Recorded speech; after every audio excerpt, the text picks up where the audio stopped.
कि चाहे वह मुसलमान हो, हिंदू हो, ईसाई हो, सभी को भूख लगती है और उनकी भूख भोजन से ही मिटती है। सभी को प्यास लगती है और उनकी प्यास पानी से ही मिटती है। सभी को धूप, रोशनी और हवा बराबर उसी तरह से प्रभावित करती है जिस तरह से एक मुसलमान को, हिंदू को। हमारे जीवन में जब भी परेशानियां आती हैं, जब भी कोई समस्या आके खड़ी होती है, तो जब हम उसका निराकरण ब्राह्मण के पास जाकर लेना चाहते हैं, उस समस्या का हल करना चाहते हैं, तो ब्राह्मण हमें गुमराह करता है। परंपराएं, पुराने रीति रिवाज आपके काम के हो सकते हैं, लेकिन जब तक आप उन पर विचार नहीं करेंगे, पुनर्विचार नहीं करेंगे, तब तक पंडित से शुभ मुहूर्त निकलवाया और आपने कार्ड पर गणेश जी के चित्र को चिपकाया, लेकिन उसके बाद भी आपके शादी में इतनी बड़ी बाधा आ गई है कि लॉकडाउन लग गया है।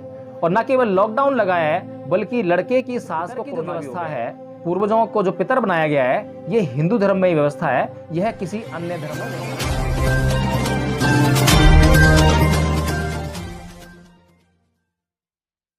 जय भीम, नमो बुद्धाय साथियों, आज फिर से एक बार मैं आपके बीच एक और महत्वपूर्ण मुद्दे को लेकर, कुछ तथ्यों को लेकर आया हूं। एक विषय पर चर्चा करने के लिए आया हूं। जैसा कि हमने एक वीडियो में बताया था, परम पूज्य बाबा साहब डॉक्टर भीमराव अंबेडकर के साहित्य को पढ़ते वक्त उसमें कुछ बातें थी जिनके ऊपर मैं चर्चा करना चाहता हूं। साथियों, उस वीडियो में परम पूज्य बाबा साहब डॉक्टर भीमराव अंबेडकर के जो कथन है वो इस प्रकार है कि इस प्रकार सामाजिक प्रगति के लिए नए तत्वों की जानकारी आवश्यक होने पर भी ऐसे ज्ञान की निरख परख होनी चाहिए, क्योंकि बिना संदेह के हम निरख परख नहीं करेंगे और बिना इसके ज्ञान प्राप्त नहीं होगा। ज्ञान कोई धरोहर नहीं है। साथ ही ये बहुत ही इंपॉर्टेंट है, इसको समझने वाली बात है कि ज्ञान कोई धरोहर नहीं है या जड़ तत्व नहीं है जो बिना उद्योग किए हमारे पास दौड़ा चलाएगा। इसके लिए तो उद्यम करना होगा, इसके लिए अध्यवसाय और बलिदान की आवश्यकता है। जिन्हें अंधकार का एहसास नहीं है, वे प्रकाश की खोज क्यों करेंगे। साथियों, यही समस्या से हमारा पूरा का पूरा समाज ग्रस्त है। अभी कुछ दिन पहले मैं एक परिवार में बैठा था और उसको हम जो है मार्गदर्शन देने का प्रयास कर रहे थे, उसको उस अंधकार से निकालने का प्रयास कर रहे थे, लेकिन वह आस्थाओं और परंपराओं में इतना ज़्यादा डूबा हुआ था कि एक एक परंपरा को अपने से ऐसे चिपटा के रखा हुआ है कि जैसे उसकी जो सांस है उसी परंपरा में बसती है। यदि उससे परंपरा हट गई तो वह सांस टूट जाएगी। वे जिक्र कर रहे थे पितरों का, तो मैं उनके पितरों पर ही जिक्र कर रहा था। मैं उन्हें समझाने का प्रयास कर रहा था कि देखिए अंकल जी, ये जो पितर की जो व्यवस्था है, पूर्वजों को जो पितर बनाया गया है, ये हिंदू धर्म में ही व्यवस्था है, यह किसी अन्य धर्म में व्यवस्था नहीं है। ऐसी व्यवस्था हमें मुसलमानों में, ईसाइयों में, पारसियों में, किसी और धर्म में नहीं देखने को मिलती है। यह ब्राह्मणों का एक प्रपंच है, यह हमारे समाज को गुमराह करने का प्रपंच है। तो साथियों, जो परम पूज्य बाबा साहब डॉक्टर भीमराव अंबेडकर यहाँ पर कह रहे हैं कि जो ज्ञान है वह कोई जड़ तत्व नहीं है, वह कोई धरोहर नहीं है जो आपको कहीं रखी हुई है और आपको मिल जाएगी। धरोहर का मतलब जैसे कि आपके पूर्वजों की संपत्ति होती है, वो आपको समय आने पर आपको अपने आप ही मिल जाती है। ऐसे ही जड़ तत्व होते हैं जो जहाँ पड़े हुए हैं, कभी भी आप उनको उठा लीजिए, आपके हो जाएंगे। लेकिन साथियों, ज्ञान जो है एक ऐसी चीज़ है जिसके लिए मेहनत करनी पड़ती है, परिश्रम करना पड़ता है। उसको पाने के लिए हमें त्याग और बलिदान करना पड़ता है। साथियों, अधिकतर लोग यह सोचते हैं कि जो हमारी परंपराएं हैं और परंपराओं का जो उन्हें ज्ञान है, वही ज्ञान शाश्वत है, सनातन है, वही ज्ञान सत्य है। जबकि तथागत बुद्ध ने यह कहा था कि किसी भी बात को इसलिए मत मानो कि वह परंपरा से चली आ रही है। किसी भी बात को इसलिए मत मानो कि वह स्मृतियों से आई है, वह परंपरागत है, या ऐसा ही करते आए हैं, या वह धर्म ग्रंथों से आ रही है, या फिर इसलिए मत मानो कि आपको वह पसंद है, या वह आकार प्रकार से सुंदर है, या उसको केवल इसलिए मत मान लो कि ये श्रमण आपके पूज्य हैं और वे इस बात को कह रहे हैं इसलिए आपको मान लेना चाहिए। तथागत बुद्ध ने ये बड़ी महत्वपूर्ण बात कही थी। साथियों, ये जो बात है तथागत बुद्ध की, ये व्यक्ति की स्वतंत्रता का पहला मूल स्रोत है। यहाँ से व्यक्ति स्वतंत्र होना स्टार्ट करता है, क्योंकि साथियों, विचारों का बंधन ही सबसे बड़ा बंधन है। विचारों के बंधन कैसे हैं? हमारे समाज पर सबसे बड़ा बंधन ये है कि वह विचार ही नहीं करता है। उसके पास अपना कोई विचार नहीं है, उसके पास अपनी कोई परंपरा नहीं है, उसके पास अपना कोई धर्म नहीं है, अपनी कोई रीति रिवाज नहीं है। जो कुछ भी है वह परंपरागत है, वह या तो अपने पूर्वजों से लेकर आया है, या धर्म ग्रंथों से लेकर आया है, या किसी विद्वान से लेकर आया है, लेकिन उसके पास अपना विचार नहीं है, अपना कुछ भी नहीं है। तो मैं अभी कुछ दिन पहले जब अपने पड़ोस में बैठा था तो उनको मैं यही समझाने का प्रयास कर रहा था कि ये रीति रिवाज, इन परंपराओं से हमारा कोई भला होने वाला नहीं है, और हमें इन रीति रिवाज और परंपराओं को तुरंत छोड़ देना चाहिए, जिनसे हमें कोई लाभ नहीं है बल्कि नुकसान ही नुकसान है। साथियों, उनके घर में अभी शादी है और उन्होंने शादी को एक पंडित से दिखाया, और शादी के कार्ड पर उन्होंने गणेश जी का चित्र भी लगवा दिया, और साथ में उसमें कुछ शब्द लिखे थे जिसमें यह कहा गया था कि पहला कार्ड आपको गणेश जी दे रहे हैं, और आप जो है हमारी शादी को निर्विघ्न करेंगे, उसमें किसी प्रकार का विघ्न ना आने पाए।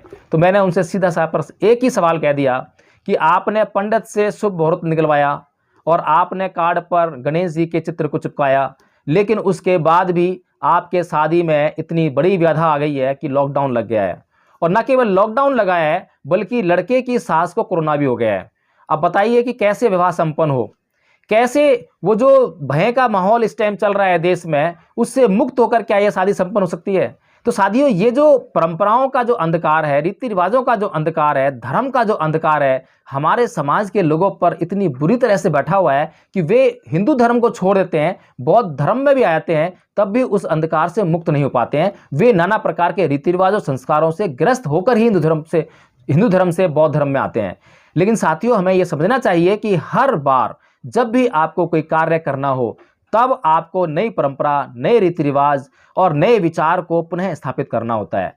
पुराने परंपराएं, पुराने रीति रिवाज आपके काम के हो सकते हैं, लेकिन जब तक आप उन पर विचार नहीं करेंगे, पुनर्विचार नहीं करेंगे, तब तक वे आपके नहीं हो सकते हैं। एक बार आप पुनः उन परंपराओं, उन संस्कारों, उन विचारों पर आप दोबारा से मंथन कीजिए जब भी आपको कोई कार्य करना हो, और उसमें से जो आपके काम की चीज़ है जिससे किसी का नुकसान ना हो, उनको ले लीजिए। जब मंथन करने के बाद अपने मंथन से उनको लेंगे, स्वीकार करेंगे, तो वह आपका अपना विचार होगा, वह रीति रिवाज आपकी अपनी होगी, वह संस्कार आपका अपना होगा, वह परंपरा भी आपकी अपनी हो जाएगी। तो साथियों, हमें हर पल सजग रहना चाहिए और जागरूक रहकर अपने लिए जो फायदेमंद चीज़ें हैं उनका चुनाव करना चाहिए, जो नुकसानदायक चीज़ें हैं उनको छोड़ देना चाहिए।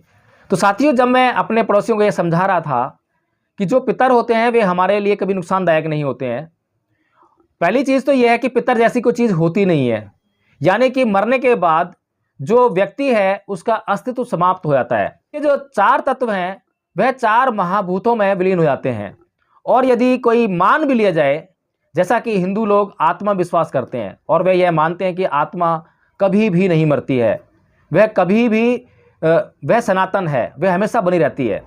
साथियों, अगर इस बात में विश्वास कर भी लिया जाए हिंदुओं की, तो साथियों एक प्रश्न यह उत्पन्न होता है कि क्या कभी हम अपने बच्चों को कष्ट देने का प्रयास करते हैं?